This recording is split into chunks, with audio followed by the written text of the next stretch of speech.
पद 2 की अंतिम पंक्तियाँ। सूरदास अवधीर धर्यो क्यों मर्यादा ने लई। गोपियाँ उद्धव से कह रही हैं कि कृष्ण भगवान ने अपनी मर्यादा त्याग दी है। उन्होंने जो प्रेम का हमसे वादा किया था वो वादा तोड़ दिया है। कृष्ण ने हमारे साथ छल किया है। हम अब किस आधार पर धैर्य धरें। पद नंबर 3। हमारे हरि हारिल की लकड़ी, मन क्रम वचन नंद नंदन और यह दृढ़ करी पकड़ी। जागत सोवत सपन दिवस निशि, कान कान जकरी। सुनत जोग लागत है ऐसो ज्यों करूर ककरी। सूतो व्याधि हमको ले आए, देख सुनी न करी। यह तो सूर तिन्हीं ले सौंपो, जिनके मन चक्री। गोपियाँ उद्धव से कह रही हैं कि हमारे हरि हारिल की लकड़ी, हरि कृष्ण के लिए आया है। और हारिल एक पक्षी होता है। हारिल पक्षी अपने पैरों में लकड़ी या तिनका दबाए हुए आकाश में उड़ता रहता है। वो उस तिनके को नहीं छोड़ता। वो हमेशा ये सोचता है कि मैं इसके सहारे चल रहा हूँ इसके ऊपर। अर्थात हारिल पक्षी को वो तिनका का एक सहारा होता है। उसी तरह हमारे लिए भी कृष्ण एक ही सहारा है। वो हारिल पक्षी उस तिनके को, वो जिस दिशा में जाए उस तिनके को पकड़े ही रहता है। उसी प्रकार हम भी कृष्ण के प्रेम में जकड़ी हुई हैं। हमसे कृष्ण का प्रेम कोई नहीं छुड़ा सकता।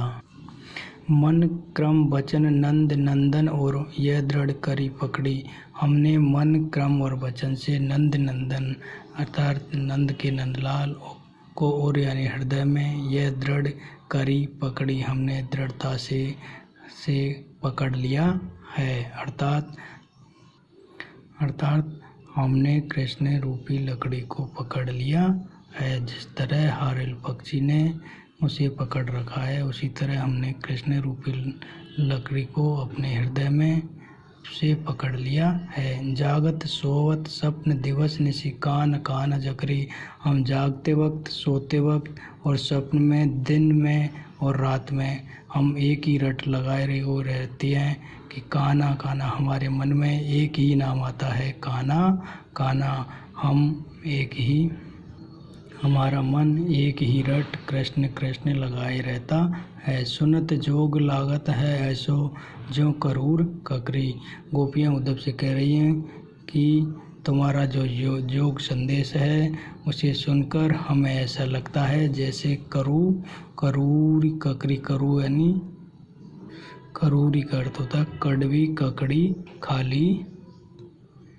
खा लही हो। सूतो व्याधि हमको ले आयो, देख सुनी न करी। गोपियाँ उद्धव से कह रही हैं कि जो निर्गुण का संदेश, जो योग साधना का संदेश तुम लेके आए हो वह हमें करील की कड़वी लकड़ी के जैसा लगता है। फिर करें, सूतो व्याधि हमको ले आयो, देखी सुनी न करी। हमें जो आप योग संदेश दे रहे हैं वो तो हमें ऐसी व्याधि लगती है जिसको हमने कभी न देखा, न सुना और न ही कभी किया। यह तो सूर तिन्हीं ले सौंपो, जिनके मन चक्री। आगे गोपियाँ कह रही हैं सूरदास से कि आपका योग संदेश तो उनके लिए दीजिए जिनके मन चक्री हैं, अर्थात चलायमान है। चक्री का अर्थ है चलायमान। जिनके मन चलायमान है, मन चंचल है। हमारा मन चंचल नहीं है, हम तो एक निष्ठ कृष्ण से प्रेम करती हैं। हरि हारिल की लकड़ी, इसमें रूपक अलंकार का प्रयोग किया गया। और जो करूर ककरी, यहाँ पर उपमा अलंकार का प्रयोग किया गया है। माधुर्य भाव की प्रधानता है। जो करूर ककरी में उपमा अलंकार का प्रयोग किया गया है और माधुर्य भाव का पद में विद्वान है। अगला पद 4। हरिह राजनीति पढ़ाए, समझ बात कहत मधुकर के। समाचार सब पाए, एक अति चतुर हो तो पहले अब गुरु ग्रंथ पठाए, बड़ी बुद्धि जान जो उनकी जोग संदेश पठाए। उदो भले लोग आगे के पर हित डोलत ताए, अब अपने मन फेर पाए हो चलत जो हो तो चुराए। ते क्यों अनीति करो आपन हो जे और अनीति छुड़ाए, राज धर्म तो यह सूर जो प्रजा ने जाय सताए।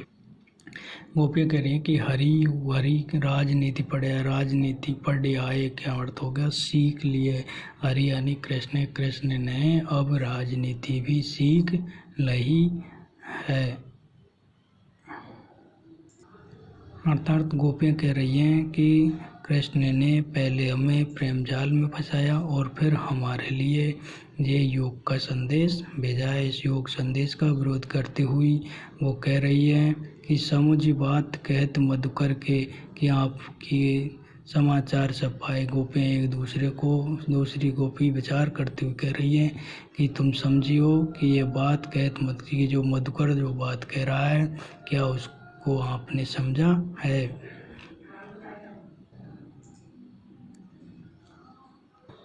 कि ये बहुरा जो बात कह रहा है इसको तुम समझ रही हो। एक अति चतुर हो तो पहले अब गुरु ग्रंथ पढ़ाए। एक तो कृष्ण भगवान पहले से चतुर हैं कि उन्होंने हमें प्रेम जाल में फंसा लिया और अब हमें गुरु ग्रंथ पढ़ाए। अब हमें ये ज्ञान रूपी ग्रंथ पढ़ाने के लिए इस ब्रह्मवर को भेज दिया।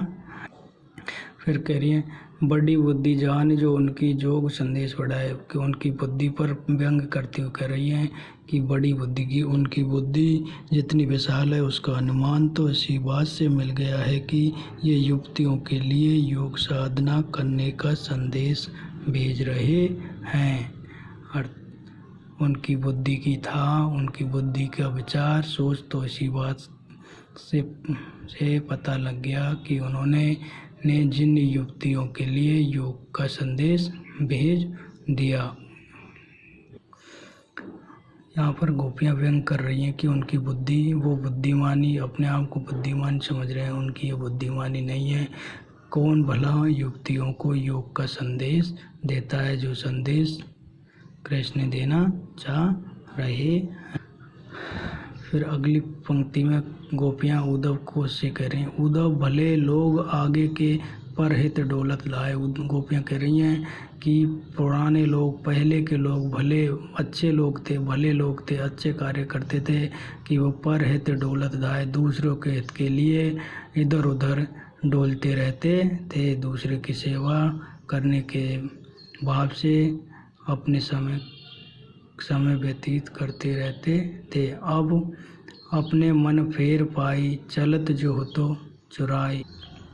लेकिन एक उस जमाने के लोगों के विपरीत एक अभी उद्धव, इस उद्धव को देखो, उद्धव भले लोग, उद्धव से गोपियाँ कह रही हैं कि वो लोग तो अच्छे थे जो दूसरों के हित के लिए इधर उधर घूमते थे, लेकिन आप तो दूसरों को दुख देने के लिए मथुरा से ब्रज में आ गए हैं।